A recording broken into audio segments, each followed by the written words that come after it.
Hi, it's the old Duffer, the Flying Banana as we nicknamed it because of the souped up engine, all of an extra 2 horsepower I expect. But I was bombing around out in the fields out the back of my granddaughter's last year while running the engine in.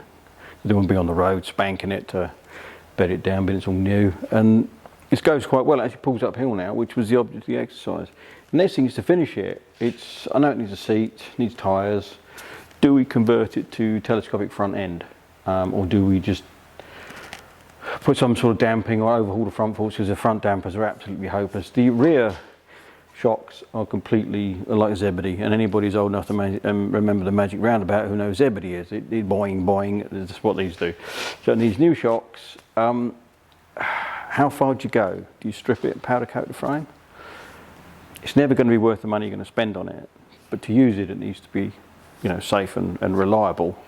And I'm not one for painting things. I take my hat off to you guys who do the whole concourse thing, and then the ongoing maintenance to keep it concourse. I mean, power to your elbow. Yeah, I couldn't be bothered. But the main thing is the exhaust. It's been repaired. Somebody's done a bit of brazing on the front there, but it's pretty good. Somebody's done a bit of brazing, a patch on the back, and we got some look like gas welded bits on. And there was a bit of that hole there was a bit of bean tin there with some sort of fiberglass tape holding it on, but it obviously worked. It's been there a while. I've made some patches to replace this. If it was a customer's, you just suck it up, 250 quid, Honda genuine item, have it. But it's pretty good, cleaned up, painted black. I need to obviously plate over the holes at the back and weld 2 standoffs so that the chrome guard goes on. The chrome guard's good. I just need to do that. So I'm going to get it set up on a welding bench. I've made some pieces to go in here and see if we can weld it back up. Unfortunately, where somebody's brazed it, I'm going to have to weld so far and then TIG braze the rest of it, which is a bit of a pain, but hey ho, that's how it is. I just can't justify, 250 quid for this. New seat, can't be odds.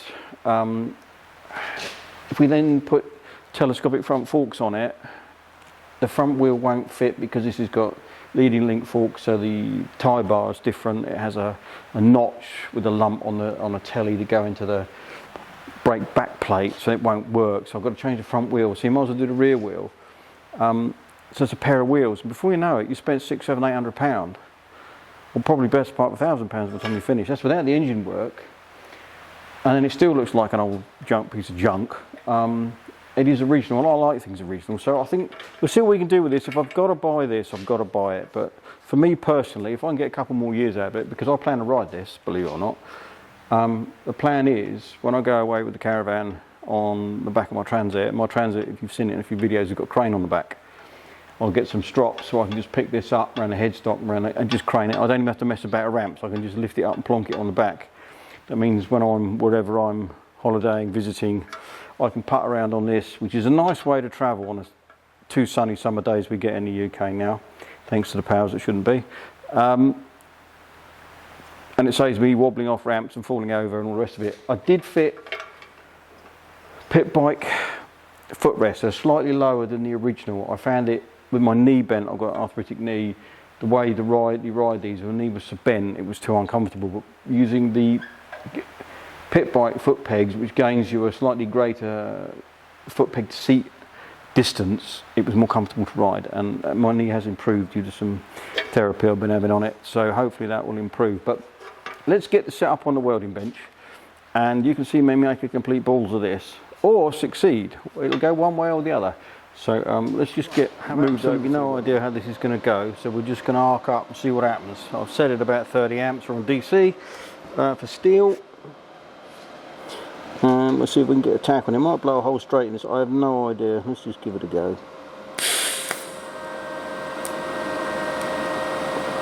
Oh, that was alright on that bit.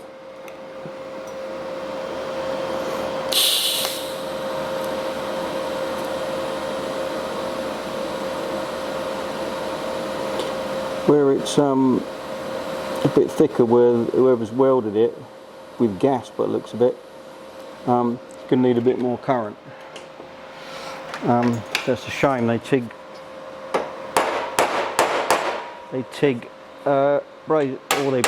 brazed it, should I say. They probably didn't TIG it, whoever did this. They haven't done a bad job.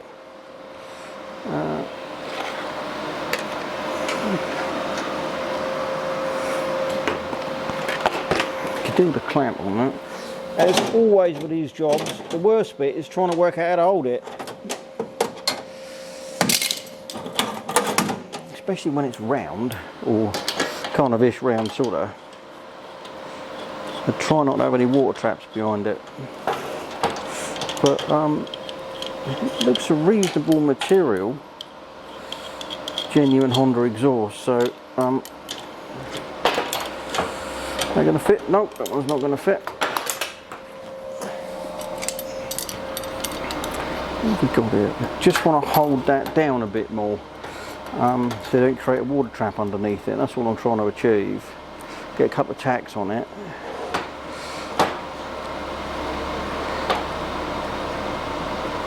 Ooh. This is where it gets hot and goes boing, is the normal trick. Right, let's have another go. Come on here.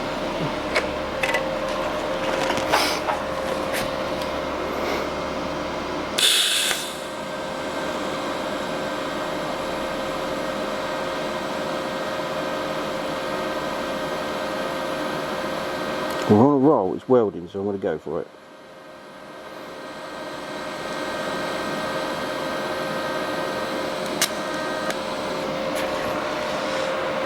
Beautiful.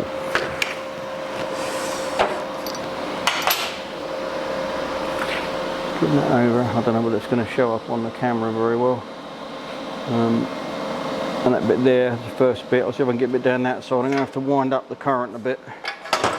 Let's go up by 40 amps down here. And that bit there, because we're welding on top of old welds, so just need to remember to throttle it back a bit.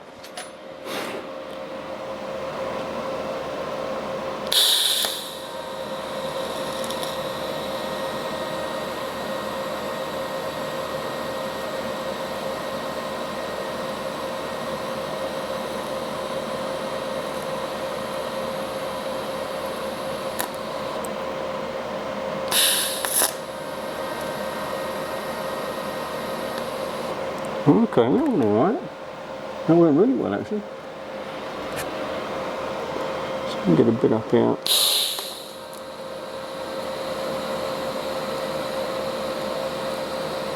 You never can tell when you weld stuff up like this. You either welds or you end up with a lot of mess, holes, looks like lace.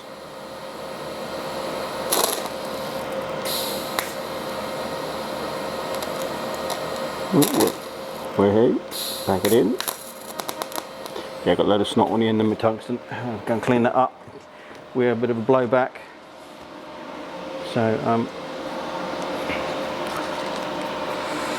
need to change the glasses. I can't bloody see with those on.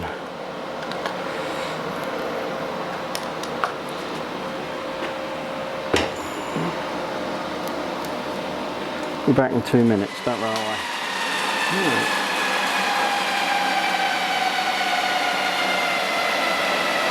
Right.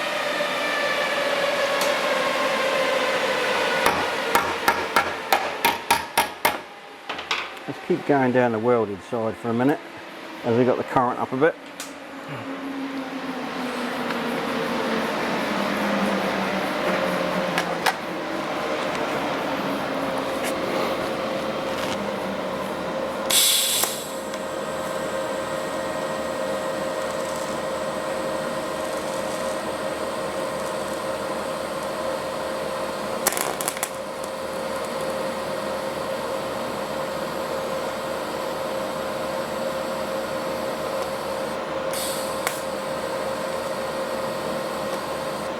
Right.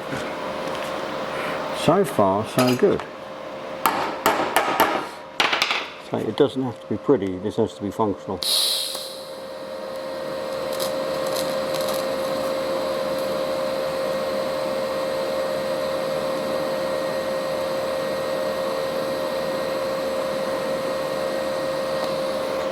Right, well that's down to where it was brazed on that side. So let's see if we can stick a bit across here.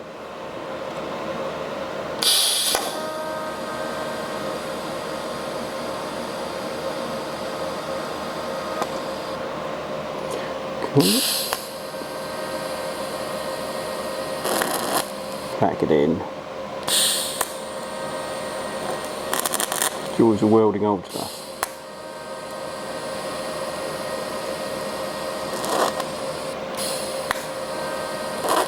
And of course this has been chromed when it was built in 1967, so I'm sort of burning through the old chrome as well. Well, that's not too bad.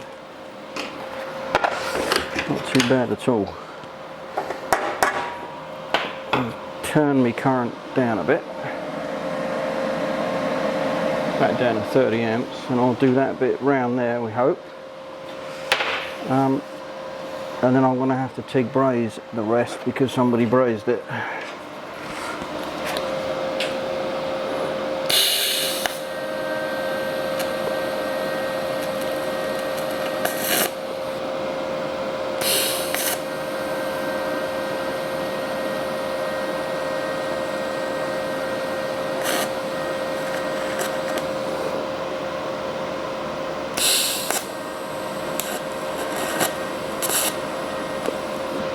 Need to clean the tungsten again. This where it's had a bit of a blowback. You get snot over it, and the arc goes all over the place except out the end of the tungsten,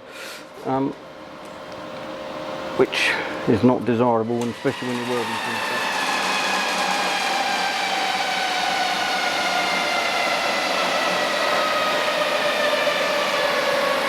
Right, the joys of being old and blind. You have to keep changing your glasses.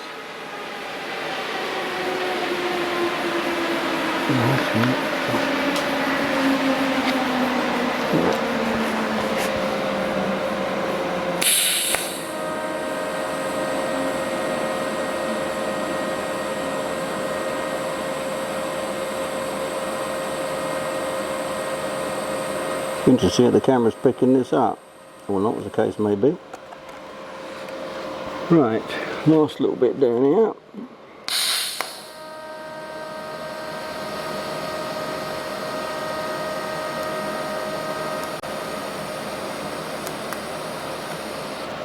Well, that's gone incredibly well, actually. I'm amazed how well that welded. Bring it over to the camera. So, where's it gone? Hello? Focus.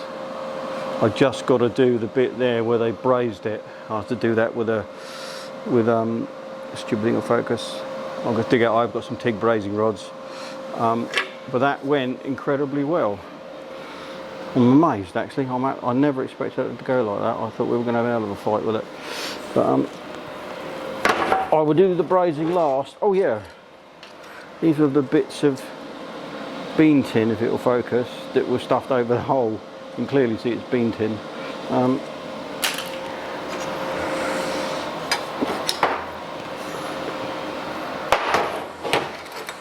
Need to sit that in there like that.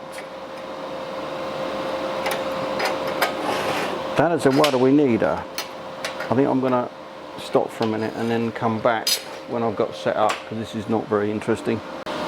Right, now with welding, you melt the parent metal and then add a bit of filler rod, whether that be MIG wire or doing stick welding or TIG in this case, and fuse a lot together. With brazing, it's a bit like high temperature soldering. You warm up the parent metal and then join it together with a brass composite filler rod.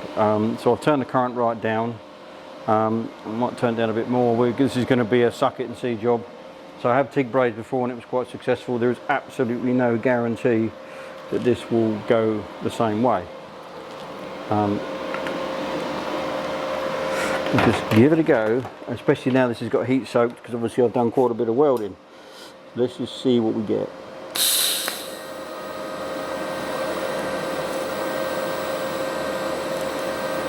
A bit more current. Start small and build up.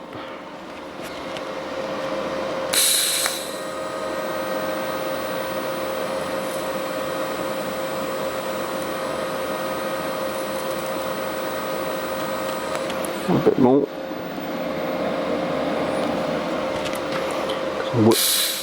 This bit's a bit thicker material.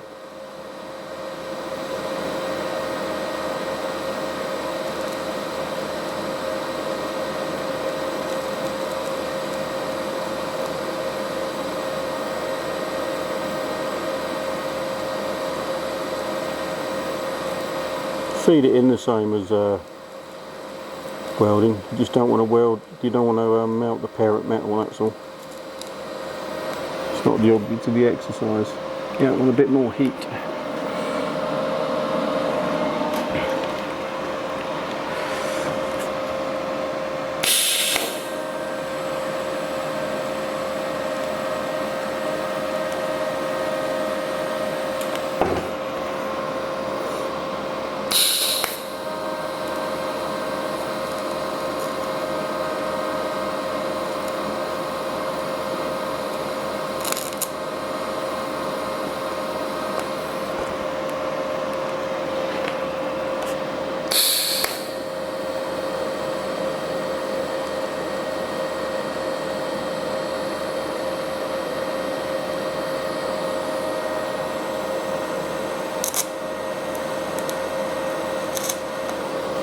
Because I don't know whether the brass filler rod I'm using is compatible. What was used here before? I have absolutely no idea.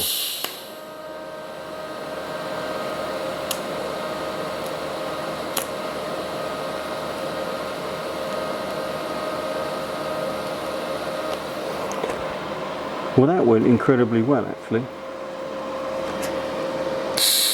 Tidy up. So this is where I mess it up completely and try and tidy up what was already done.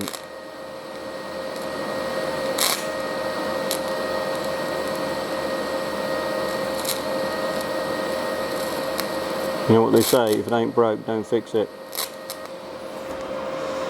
Yeah, I'm going to leave that alone. That's gone all right, actually.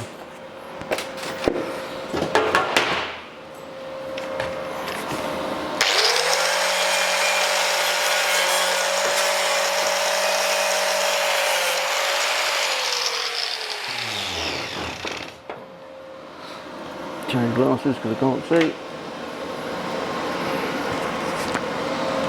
Where are we? So that's brazed on there. Where is it? Right around there. So that's gone actually better than I anticipated. That's really cool, actually. Quite pleased with that. I now need to mark it up and brace some nuts on, or weld some nuts on. So I'll get that sorted. Thought I had the camera going and I didn't. I got carried away. But little focus. There's two nuts. I've just TIG welded down flat opposite flats, and then to go all the way around and just distort it. I run a tap in there to make sure it's clear. But then now the chrome guard fits, or heat shield, should I say? Because there's obviously a front piece to this as well that goes on round the exhaust, where it curls down past your leg. I know these bolts are way too long, but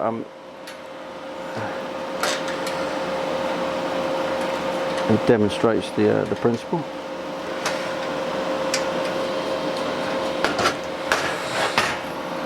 Where are we? Yeah, I know the bolts are way too long, but you get the idea. It all now fits together.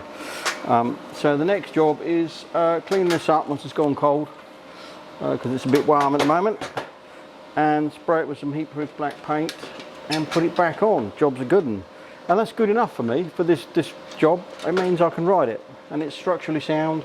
It wasn't loud before, even though it had a hole in it, so it probably won't be loud now, and that makes it usable. So we'll come back once I've got it all cleaned up and we're all back together. Got it painted. Only loosely because I've got to change the rear shocks and no point bolting it on, but it's on there, and that looks quite respectable at 100 yards on a foggy day. I'll bring you in a bit closer in a minute. I'll get the camera off tripod so you can see. It's fine, it's structurally sound, and it'll work. And that'll do for now, for the next few years. Maybe when it goes completely rotten, I'll either bite the bullet, buy a new one, or I'll make a stainless steel one and use that as a pattern. With baffles in it, obviously stainless baffles, because I don't want to make a noise. I have fired the parts cannon on certain parts for this. We're going to do this up over a series of videos. We've got the electrics to finish. We need tyres. I have one, I think it's a Conti Street 275 by 17, so I'll order another one for the front. Use the same tyres. There's no point running knobblies on it. If I go off green laning, so to speak, which I probably will, just for giggles, knobbly tyres, they bung up, and you haven't got the power to flick the mud out of them on these things, you know. So it's just pointless. You might have decent road tyres, because it's been most of its time on the road anyway. So I found a company that can supply front shocks and rear internals for the front forks. I'm just checking that they'll fit this model, because this is a 67. It's an early one. I think they went from 66 onwards. This model, it was a CT200, which had the overhead valve pushrod engine in it. This is a CT90. The 200 was still 90cc. It was just a pushrod engine, not an overhead cam engine. I think from 66 onwards, I think they went overhead cam, this power unit. The other headache I've got with this, sprockets. Rear sprocket isn't listed in JT Sprockets Bible of what's what. So when I take the back wheel out to replace a few spokes, both wheels are fine. They're not buckled. All the front spokes are tight. We've got probably 4, I think, or 5 slack ones in the rear wheel, but the wheel's not buckled. So I've ordered some new spokes. I'm not going to try and turn these nipples. They're just snap the spoke. It's pointless. So I just cut the spoke out and put new spokes in. I used to relace all my own wheels years ago. I don't bother now. If I need a wheel built, I just send it away and have it done. So we're going to clean these up. So then what we'll do next, for the next video, we'll get the back end out, measure the sprocket. I'll get the sprocket off and measure it up, and in the JT Sprockets book, it gives you all the dimensions of all the sprockets they do. The later ones, or the ones for the later bikes, should I say, probably fit, but it doesn't list it, so I need to check it. There will be something that will work. The front sprocket on these is a bit weird, because this has a high and low ratio gearbox in it. And if you want an easy life, don't buy one with a high and low ratio gearbox. If you buy a standard one, if I bring it up to the camera, this is a more standard kind of front sprocket arrangement. The camera's going to pick that up in the light. Spline shaft in the middle, when you put a little plate on it and locks it on. Nice and easy, readily available in various sizes. On this thing, the sprocket is machined out of a bigger piece of material, and it has like 2 tubes either side with bushes in, because the output shaft in this gearbox goes right through this sprocket, or the correct one, into the high and low ratio gearbox. And obviously, depending on whether you've got high or low, it comes back out, and then it's driven by a dog system on the front. And when I get one, you can only get them from America, unfortunately, and I think they're about $60 plus shipping plus VAT in pounds. It's probably going to cost me thick end of a ton for the front sprocket, and then it's just their 420 gauge chain. I'll put a 420H heavy duty O-ring chain on it, or maybe even an X-ring chain. I was toying with the idea of putting a C90 fully enclosed chain guard on it. Whether it's easy to do or not, I don't know. It's just, if you keep the chain, the muck off the chain, keep it well adjusted, they last for so much longer. The other thing is, it's got obviously a centre stand. It's original centre stand. It's worn away, so I put some blocks on the bottom. And being I fitted pit bike foot pegs and that, it comes with a centre stand, side stand, which was too long. So I've shortened it.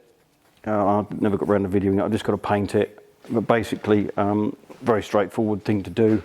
I cut it to the desired length, and I pushed in. I found a bit of tube that was it's actually stainless tube, it doesn't matter. There was a press fit in there, and then you drill holes through first, and then you rose weld or plug weld.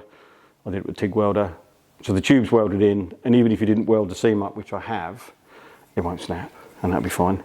So that is now the right length. I jack this up, some blocks under the rear wheel, because the only whatever rear shocks I get for this, instead of being 305 mil long, they end up being 330 mil long. So I jacked it up to compensate for that before I did the centre stand, to make sure that I have made it short, you know, it doesn't end up being the wrong length. Hopefully I've got it right. So I'll get that painted and get that fitted on. So we'll call that it for this video, because it's quite a long one. And watch this space. We'll be back. Probably in a week, 10 days, we'll get a load of parts, we'll get the back end out of it, and we'll do a bit more. Hopefully get it done for the tail end of this summer. Remains to be seen. But anyway, thanks for watching, and we'll see you in the next one.